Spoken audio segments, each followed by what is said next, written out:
Coming up, I'm going to tell you how to deal with those toxic coworkers, and then what job quitters are looking for now, a bizarre blockbuster NFL quarterback contract, and I'm going to coach you up. Let's go. Helping you win at work and life by coaching you to make more money and experience more meaning in your work. I'm Ken. Let's go. All right, so toxic coworkers. This topic just keeps coming up well, you know what? Coming up like the throw up. You know, it's like I put out the old Q&A I believe it's Tuesday or Wednesday on Instagram, and I just tell people over there on the gram, hey, ask me anything, right? And so people do. And, they'll ask me a variety of things, from, sports questions to pop culture to Coke or Pepsi. I get the occasional silly question. But the question that seems to pop up the most is a very specific question to their situation, but it's all around how do I deal with a difficult coworker, toxic coworker. And we've talked on this show recently. I taught on how to deal with a toxic leader.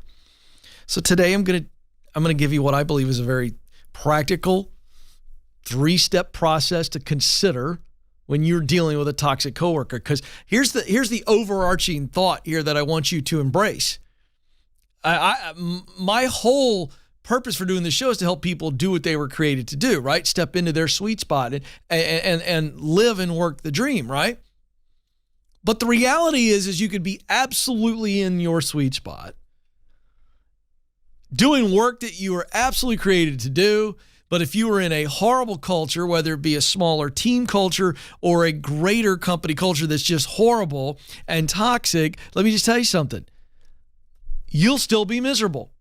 Doing the thing that you were created to do in the wrong place will absolutely burn you out. It has nothing to do with the work, it has everything to do with the environment.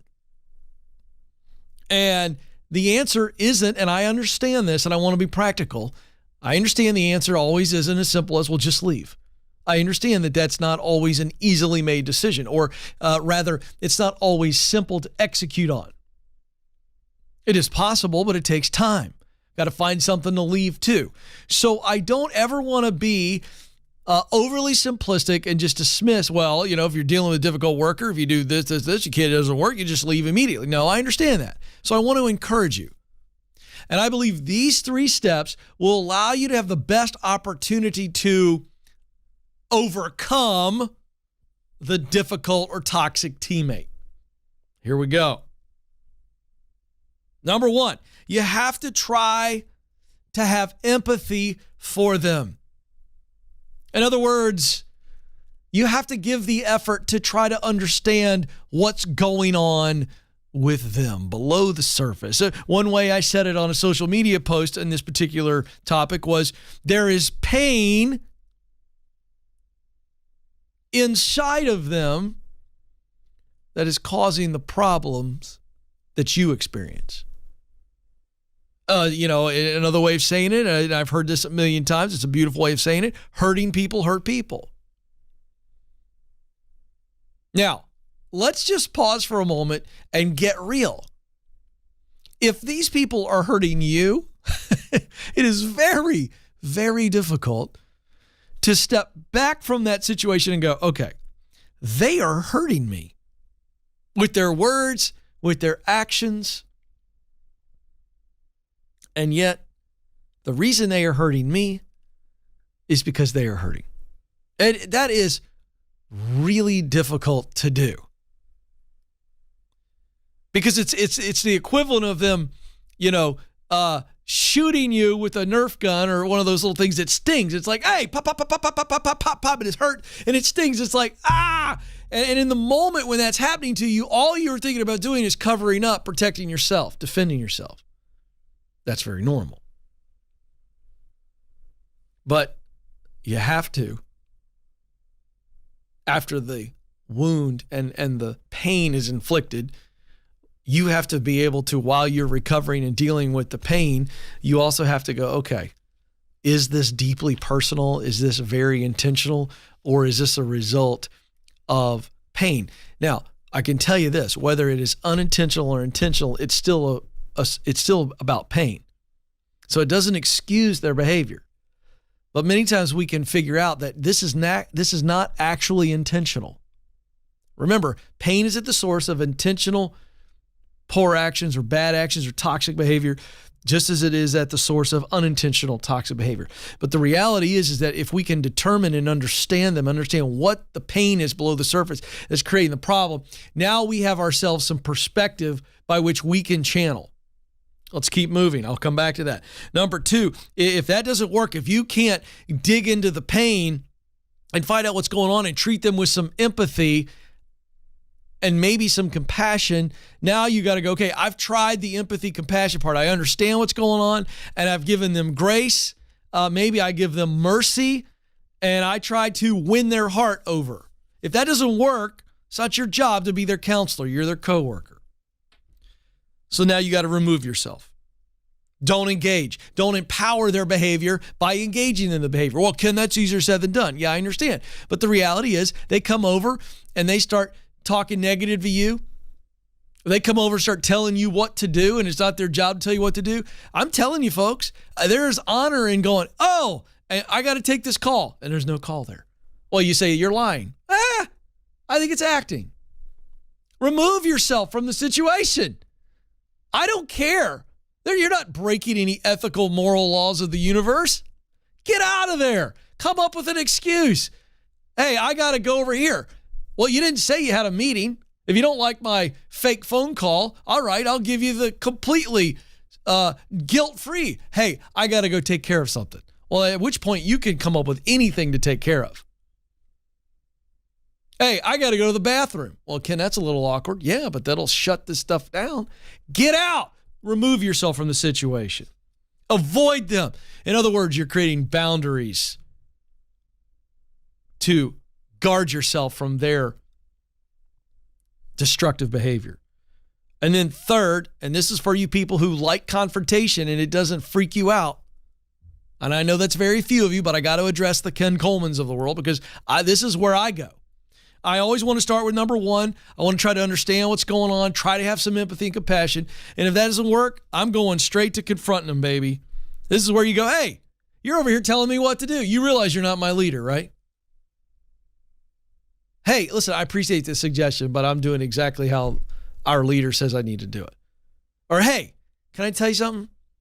I actually like working here. I value this place. And when you're gossiping, it brings me down. Could you not do that around me? That's a form of confrontation. Or look at him and go, hey, I know you're hurting. I have tried to help you. I've tried to understand you. I've tried to pour into you. I've tried compassion. It's not working. I need you to act like I don't exist. Only mandatory communication. And spare me the pouting. Spare me the poisonous looks. Whatever you got to do, folks. Now, why? Why am I teaching on this? Because here's the reality. There are times when we can't change our environment right away, but we've got to be able to go into work and do our job. So, hey, you'll lose your ever-loving mind if you don't put some boundaries in place and push these problem people away from you. Coming up next, what people are searching for as they quit.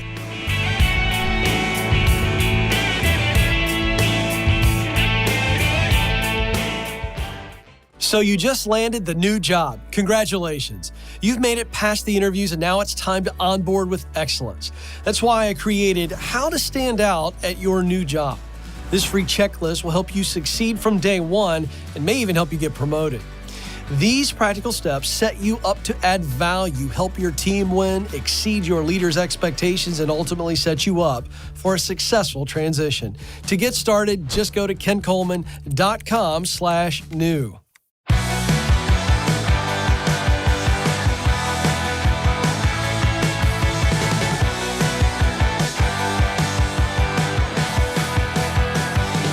All right, a couple things I want you all to do for me real quick. For those of you who are thinking about something new, we're about ready to break this down. What are people that are quitting jobs looking for? We're going to break it down in detail. For those of you that are looking, this information is going to be very relevant, but I'm also telling you we have a lot of people that are taking my advice and using the free service of ZipRecruiter. Because here's the deal. You may be one job change away from completely changing your path, your perspective, and your potential. And sometimes a fresh start is the best thing we can do. And if that's you, ZipRecruiter.com/Ken is the site for you. Why do I endorse and promote ZipRecruiter?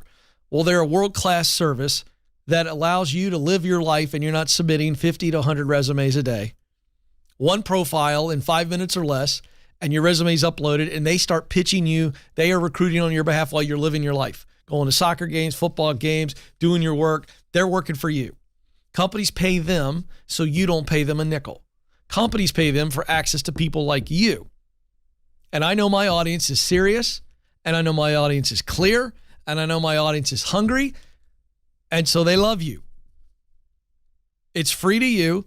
They send you jobs directly because they say the company wants to interview you. Here you go. We're contacting you and connecting you directly to the company. Takes all the yuck and suck out of the job search. ZipRecruiter.com/Ken. ZipRecruiter.com/Ken. Okay. Also, really quick, to our live audience on YouTube, it's a special hearty group of characters. Give us a thumbs up. You're watching for free. The least you could do is click on the thumbs up, for heaven's sakes. I'm like a parrot. That's your version of giving me a cracker and patting me on the head as I squawk along to your enjoyment. Give me a thumbs up. Let's go. Those of you that are hardcore and already gave a thumbs up, guilt everybody watching. And let's go get those thumbs up. That helps us grow. And we are growing, by the way. Thank you so very much. Okay, so McKinsey & Company, very respected consulting company in the business space and do a lot of research, got a new study out. And I'm just going to roll through this very quickly because this is very relevant to those of you who are always having an eye on moving up. And moving up comes down to two decisions as it relates to destination, right? So if we talk about moving up, climbing up the ladder, climbing on the next rung of the ladder, you're going to do that in two ways. One, internally, two, externally, okay? We get that. And so if you're very serious about growing, and you should be, about progressing, you've got to always have your eye, while you're focused on one eye is on the now, you must always have an eye on the next. And this is fascinating stuff. Now, I also know that I've got a bunch of leaders. Some of you are in leadership and you watch this show and you're about, well, while you're in a leadership position, you're looking at attracting and retaining people. This is vitally important stuff. So here we go. Now, we all know the current environment, but I'm going to remind us to give us context. Right now, and we saw at the end of May, the latest numbers where we had about 11.3 million jobs available. That's stunning. All right, almost twice the amount of people are unemployed. And companies are still hiring. They're still paying more. So this quitting rate continues to be very high. You've heard me call it the Great Resignation. It's happening. It's not slowing down. Okay. The voluntary quit rate is 25% higher today than it was pre-pandemic. Staggering number.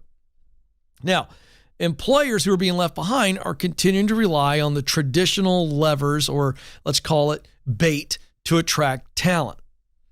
Those are compensation, and we're seeing a lot of people leave for that. They're going, okay, I could get a 14, 15, 20% bump. I'm leaving just for a bigger paycheck. But we're also seeing in the data a lot of people regretting that because the high of the paycheck and the promotion wears off if you're not in a healthy culture or you're not doing work that you love. That's why we exist.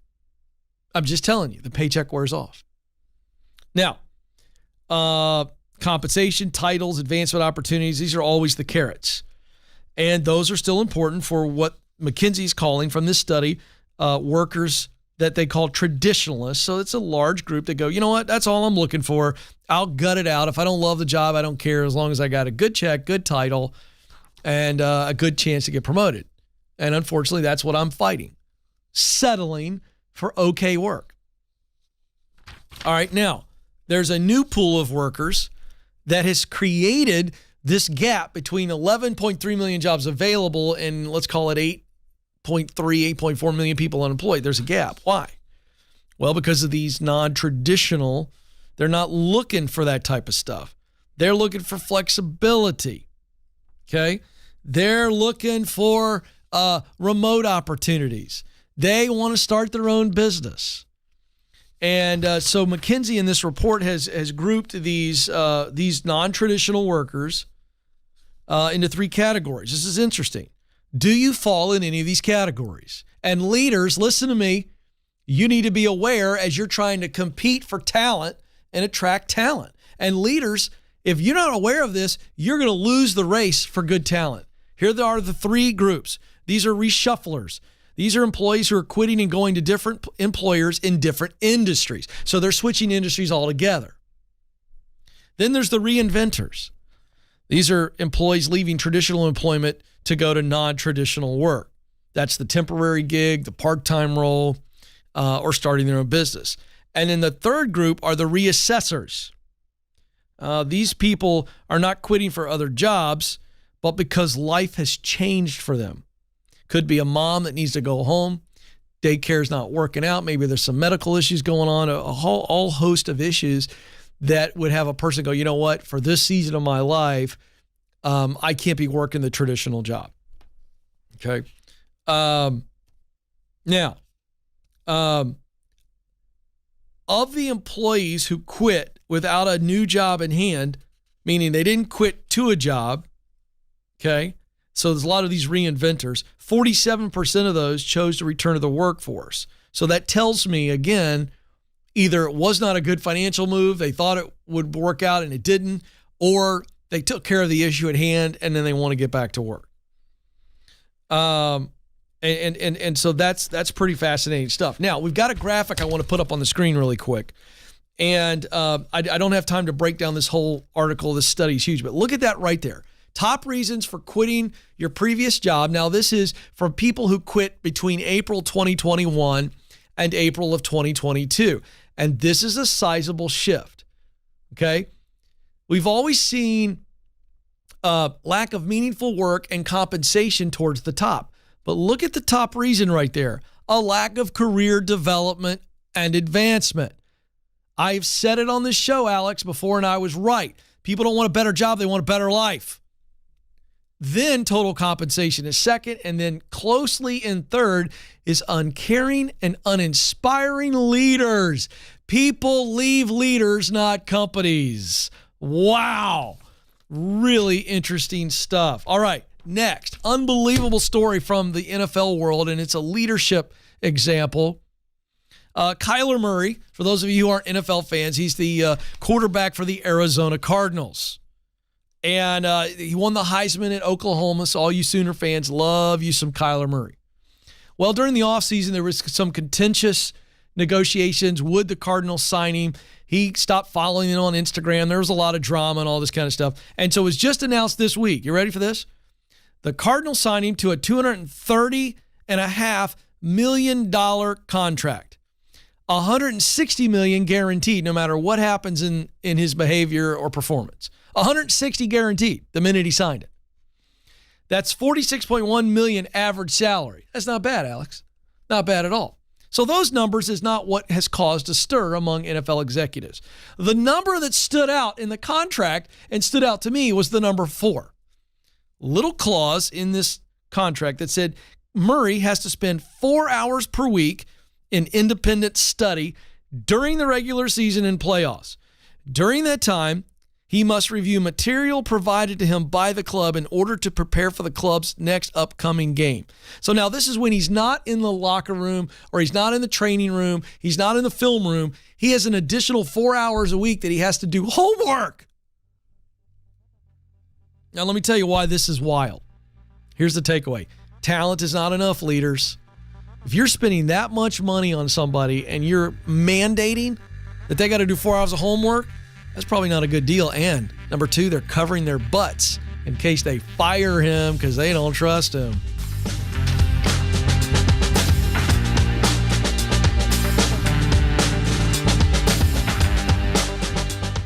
Did you know that just like a product, you have a personal brand?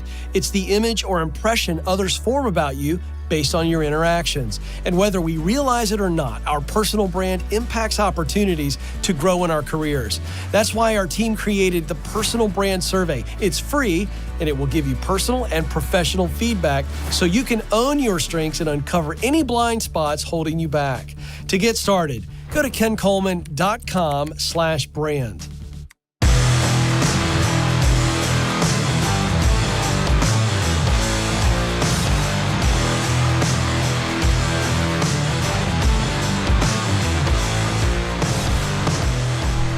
Hi, my name's Ken.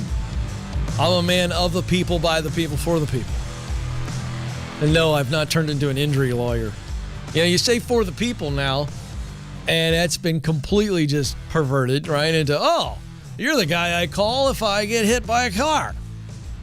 No, I'm the guy you call when you want the truth, you want perspective, you want coaching, you want encouragement, you want to be challenged to be who you were created to be. And you know what the result of that is? You're going to make more money, enough money, and you're going to experience tremendous meaning because you spend over 90,000 hours in your lifetime on average if you were an American worker.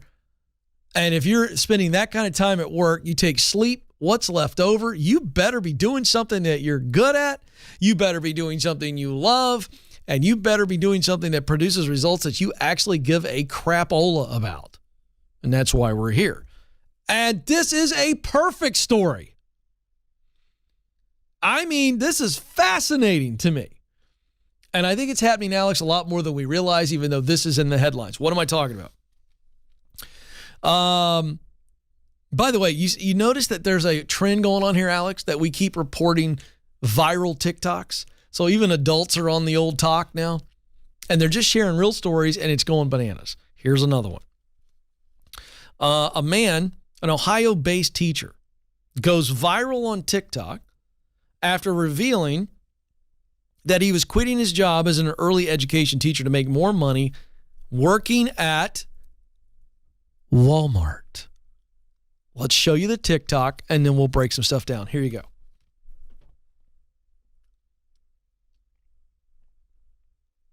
So he's not talking, by the way.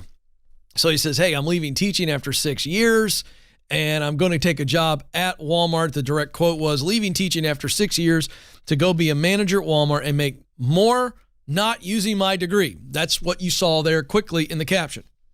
All right, now, he goes on in the comments that people are making, he goes on to reveal that in his county in Ohio, teachers make between $23,000 to $30,000 per year. He said his salary in his first year was $23,000, and his last salary in his 6th year of teaching was $43,000. He then goes on to say, I know a lot of people that were starting to retire in my district were making $75,000 to $80,000, but that was after 25 years. He says in the video that as a Walmart coach, he can make a starting salary of around $65,000 to $70,000, but even more as a Walmart manager. So this is really awesome because I have a lot of teachers who call this show. And they'll say things like, Ken, I'm burned out. And by the way, this is an epidemic. This is a real problem. You want to talk about an epidemic. It's the amount of people that are leaving the education field. And by the way, it's not limited to just teachers. We're seeing principals leave in droves. If you don't believe me, go look at the NEA, the National Education Association, look at their own data, where they said recently that over 52% of their members were considering leaving the profession. Holy cow. It's a 5-alarm dumpster fire. Now, that's a separate rant. I'm not going to get into that. But I get calls from teachers who are saying, Ken, I'm in that situation. I'm in the dumpster fire and I want to get out. And they say things like, I don't know what to go to. And this is a great example. And I'm excited about it because I remember many times, Alex, talking to teachers and going, hey, look, I would ask them, what do you hate about the job? What's driving you out of it?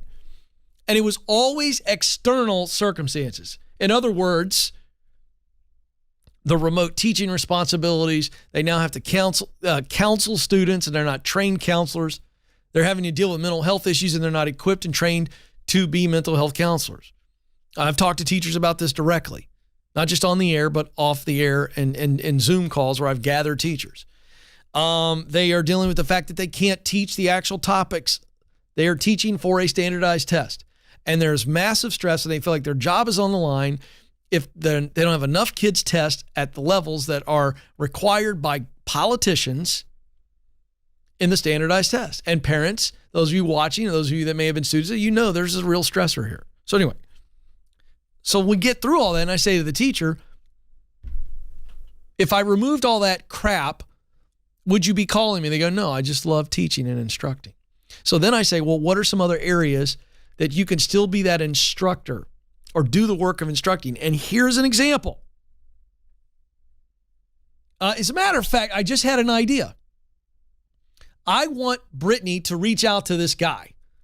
We can find this guy, and I want to have him on the show. I just want to do a brief interview with him to have him describe the position, because I saw this and I said, this is great. He's going to be a Walmart coach. So they've hired a teacher who's been trained in the art of instruction, and now he's going to be an internal coach for Walmart, coaching, instructing, guiding, training. Come on, folks. That's the same thing a teacher does, even in early education. Great fit for this guy. And so now he's going to make 65 to 70, and he's got a track to leadership, and it's Walmart. And by the way, Walmart's benefits, Alex, I mean, they got the benefits, baby. And that's really good money. And so here this guy moves from an environment that he feels limited in, and who knows what his other frustrations are. Let's try to get him on the show. I think it'd be great to hear his story. I'd love to interview him on that. All right, so that's a really fun story. Let's see if I want to do anything else here. Gabriel pointed out that being a teacher involves lessons planning, grading report cards, after school events. And he said, but look, that's taking up my nighttime. And people pushed him. It's like, well, you're going to give up your nights and weekends maybe by being a manager. And he said, look, I already didn't have much nights and weekends just because of the overwhelming amount of work that teachers have to deal with. According to Indeed, the average annual salary of a business coach at Walmart is $58,000. So there you go. Fantastic. All right, next story. Boy, am I bringing the goodness today. Here we go. Oh, I haven't done this for the crowd yet. They love the when I do that, so I got to do that. Okay, 7 companies that help employees pay off their student loans. What? And they're hiring. This is fascinating. Real quick, 44 million student loan borrowers. That's how many we have in the United States right now. 44 freaky million people have student loans. And they're wondering if Uncle Joe is going to save them. Spoiler alert, he's not. They've been talking and talking and talking. They're not going to do anything. There is a law called the CARES Act, which was signed into law in March 2020. It allows companies to make up to $5,250 in student loan payments for a worker each year. And the employees don't have to pay income tax on that. And the employer doesn't owe payroll tax. So that was a nice gesture. In 2020, the Society for Human Resource Management reported that only 8% of employers offered student loan repayment assistance, saying it was an uncommon benefit despite its popularity among younger employees. But an October 2021 report from the Employee Benefit Research Institute found that close to 50% of companies either already offer a student loan debt assistance program or plan to introduce one. So here are 7 companies that are leading the charge on this. Number 1, Google. Google said they would match up to $2,500 per year in student loan payments for any full-time employee with outstanding debt. Fidelity Investments. Fidelity began offering its student loan assistance benefit in 2016. It's available to employees working at least 20 hours per week, and they can receive up to $89 a month towards their loan, $7,500 total. Chegg. I don't even know what Chegg is. Sounds fun. They're doing it well. I'm not going to roll through all the details of each one of these. Estee Lauder offers $100 per month, up to $10,000 lifetime and paying it off. So that headline's a little tricky. So I'm not seeing companies just paying it all off, although some might, and it might be part of your promotional package if you negotiated for it. But Live Nation, they're in the big concert space, $100 a month, up to 60 months. PricewaterhouseCoopers, $1,200 per year. NVIDIA, $6,000 per year, up to $30,000 total. So there you go, folks. It is possible. And I always think it's worth bringing up. If a company wants you really bad, say, hey, this is what it's going to take, and I'll be there with a smile.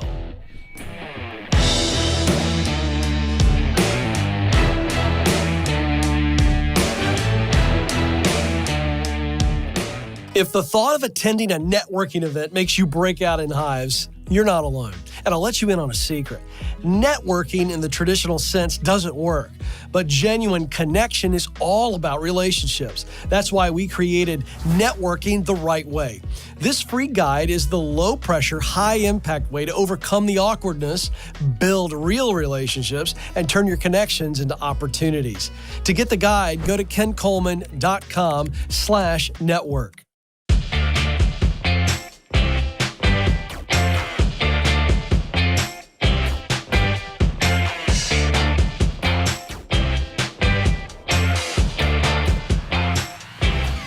Welcome back to the Ken Coleman Show. Thrilled to have you with us. It's time for a little coaching session. Allison is going to join us in, honestly, one of my favorite cities in all of the United States, Charleston, South Carolina. Allison, you're on the Ken Coleman Show. Thank you, Ken, for taking my call. You bet. What's going on? I took your quiz, and it said I was in the right role, but the wrong place. Oh, okay. You took the Should I Quit My Job quiz. Yes. Okay, right role, wrong place. Right. Uh-oh.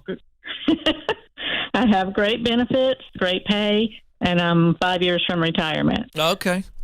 Well, tell me, before you get to your question, I just want to know really quick, what made... Well, first of all, did you agree with the outcome of the Should I Quit My Job quiz? Did you feel like it was correct? In some aspects, yes, because I do enjoy what I do.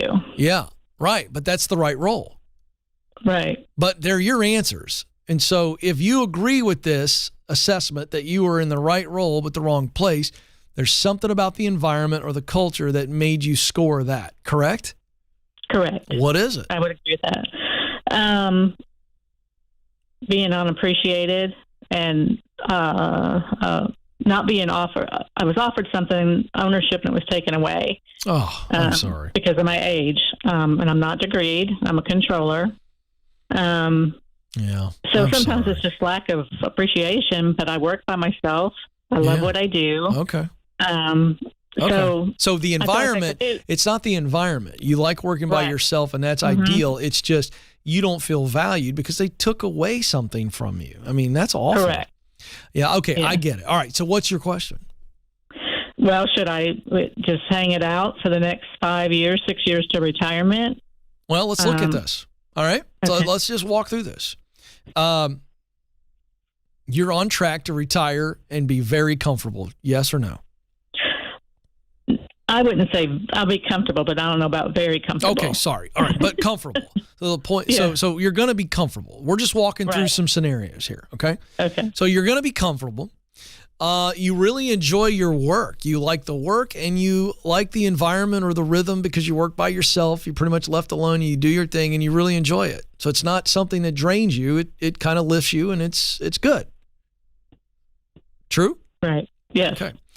So the only negatives are that there was some ownership there, and that would have been a financial payout at some point for you or the benefit of your family or something like that, and they pulled that away from you. And not only did they pull it away from you, they cited your age, which is just so disrespectful and quite frankly just boneheaded. It's a caveman move, and that hurt your feelings. And and not only did it hurt your feelings, it then devalued you. After you got over the initial pain, it devalued you. And so you go, you know what? These people don't really value me or appreciate me. I don't feel wanted. So that's the negative. Now, we're not ready to retire. We got 5 more years, and that just gets us to comfortable, not very comfortable.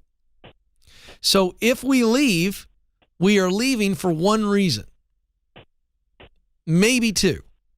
But the primary reason that you would leave is because you don't feel valued. The secondary reason that you would leave is to make more money over the next 5 years and potentially take you from comfortable to very comfortable. Is that fair analysis? Yeah, but I'm already, I think, at the top of my pay grade. Okay, I think I could make more. So now, see what we're doing? So we're going, is it worth it to go through the change and everything that I would go through to then land something that's largely the same amount of money? And I might be more valued. I might feel better about myself because of them. But is it worth it for that trade-off? I would say no. That's what I think. I think that your response should be, you know what? They're boneheads. They're boneheads. They may not be evil people, but they're boneheads. They may not have intentionally tried to, make you feel the way that you felt, but they made you feel the way you feel, and you got to get over it because they're not going to change. Right. And not only are they not going to change, they're not going to change their decision and give you back the ownership. Right. So it's like, it's done. My grandmother used to say, don't cry over spilt milk. And I never knew what she meant until I became an adult. It's like, well, the milk is already spilled. I have tenure. I've been there 16 years. So yeah, I think you're fine. I think what you do is focus on finishing well for you. That's it. I'm going to finish well for me. I like the job. I need the job. I only got 5 years left. I got a really ideal environment. So what? I know I'm valuable. I don't care what they think or what they do.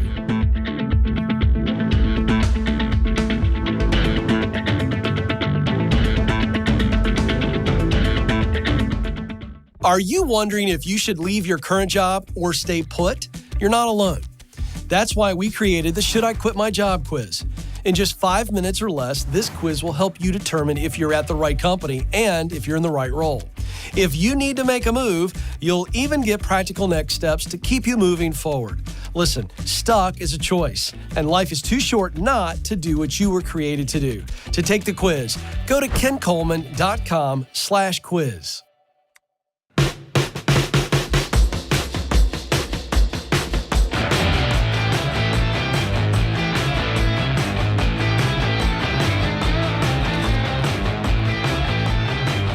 All right, folks, very important information in my hands here. This is off the old bulletin board. For those of you who watch the show and know that I coach people up and you really enjoy diving in and listening to the coaching, or maybe you've called in and gotten coached before, you know that I have limited time to be able to coach you up. And that's why I've created Ramsey Career Coaching.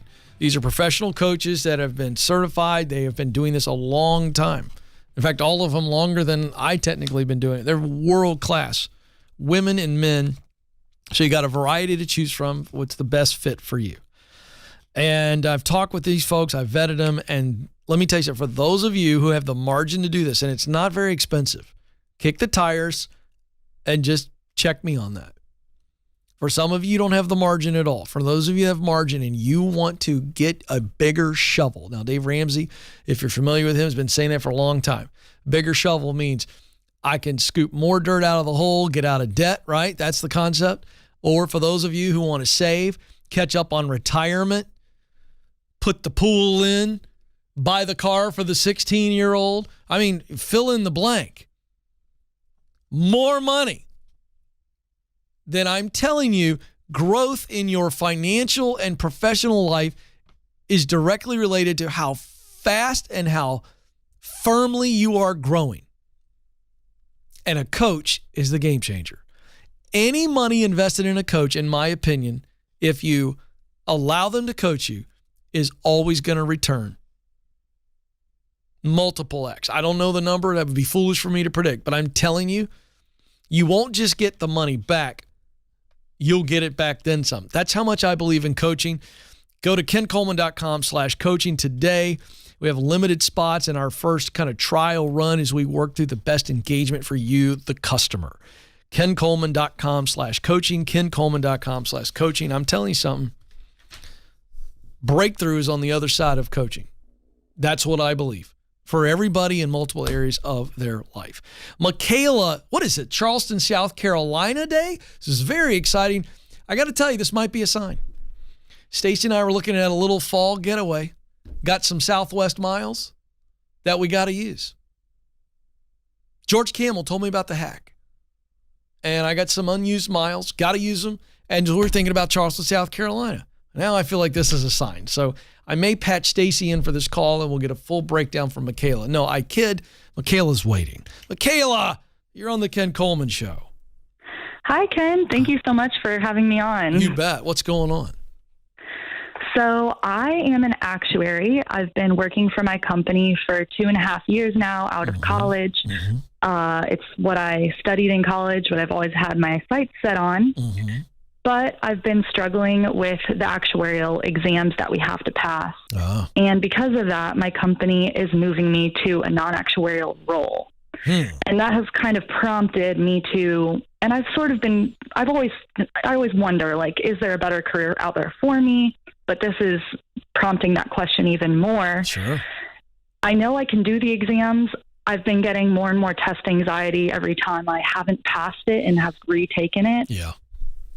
But I guess my question is, what do you think? Do you have any advice? Should I look for another actuarial role somewhere else that will help support me through the exams? Yeah, boy, this is really interesting. That's where I was headed.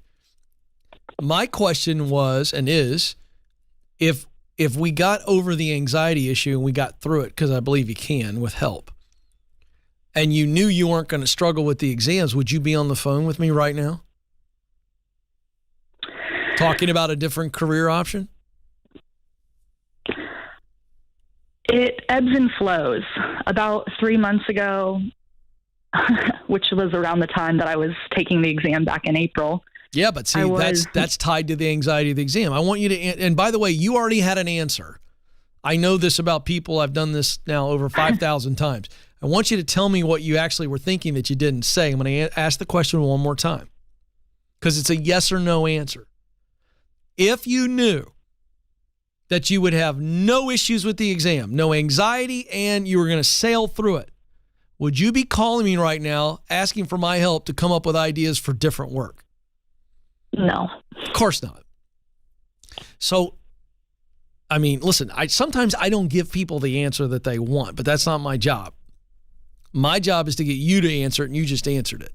So now that tells you got to double down. Now the challenge is, it seems like maybe the ship has sailed with your current company because you've expressed your anxiety issues. They've seen you not pass the test. And so they're going, well, we like Michaela enough to keep her around, but we're going to put her in another position. So it seems like that ship has sailed, or is it still in transition, or is it possible to go, hey, you know what? If I go get counseling on this, would you guys be willing to pay for some of it? If you're not, would you allow me to stay in the role if I go get professional help and I get victory over this anxiety, and I get some tools to be able to manage the anxiety and pass the test? Is it too late to do that? No, they've told me that I can come back into the actuarial department in our company, but it will have to be after I pass an exam and there's a role that opens up. Okay, so for right now, the answer is it's not an option. It's down the line. Right. So then what you asked me a moment ago, I think becomes your best option. Going and being an actuary somewhere else. Yeah. But I will tell you, the way people treat stuff like this in today's world is still truly up in the air. What I mean by that is, if you go in the interview process and you say, look, I struggle with test taking, you're going to get one of two reactions. You're going to get a person who goes, okay, I get that. I love that. Well, we'll support you. We'll pay for, counseling or hey, we'll work with you on that. Don't feel any pressure. What seem to be the issues? It would be an open-minded response versus somebody going, oh, okay. And they kind of give you that weird smile and you know what they're thinking. Mm-hmm. They're thinking you're damaged goods. Mm-hmm. Would you agree with me? It's going to go one of those two ways? Yes. So I think for you, I would be looking for another actuary job. And if it were me, this is me. So this is not a my way or the highway suggestion. If it were me, I would commit to counseling. Because I think this is going to help you in other areas. Listen, and I'm speaking as a person who always struggled with tests. And if I had it to do all over again, I probably would have asked my parents, okay, can I go see a counselor and try to get some tools, get to the source of why I am so nervous and why I don't test well? Now, I never had any anxiety symptoms that were outward, but I know that I was a ball of nerves inside, and that's anxiety on some level. And I didn't focus well. I just didn't do well on tests. I overanalyzed that. So I would sit with a counselor and go, I tend to overanalyze. How do I determine what I believe is the right answer versus talk myself out of what was the right answer? That would have been my issue. Do you understand, Michaela? Mm-hmm. And so I think for you, I believe in counseling, and I believe professionals, mental health professionals, can give you tools that can allow you to overcome that, and you'll be a fine test taker. Yeah. Because I don't think it's a function of you doing your job. You don't have any performance issues as an actual actuary, do you? Nope. It's only when you have to take the stupid test. Yep. Folks, this is why I hate unnecessary testing. You shouldn't even have to take the test. But let me tell you what this is. This is bureaucracy and politicians. They create unnecessary hoops that people have to jump through. Am I right, Michaela? Tell me if I'm wrong. Yeah. You don't need to be tested. You just need an annual review and regular communication with your leader to make sure you're getting proper training and that you can actually do the job. True or false? Yep. Shame on your leaders. Shame on them. They ought to know that. They ought to know that you're a high performer. They've probably told you that. True? Yep. And yet they're moving you on because of the stupid test. They ought to go, you know what? We think the tests are stupid too because we know Michaela gets it done. So you know what they ought to do? You know what they ought to do? They ought to say to the government and whoever's, by the way, who's, I'm running out of time. I'm not even going to ask you. Here's the deal, Michaela. I want you to look onward, look upward. That's where you're going. You do the work that you need to do to get victory over the anxiety around test taking. And I know you can, and I know you will, and there's no holding you back. This is the Ken Coleman Show. Press on. Thanks for listening to the Ken Coleman Show. For more, you can find the show on demand wherever you listen to podcasts and watch the show on YouTube. You can also find Ken across all social media by following @Ken Coleman.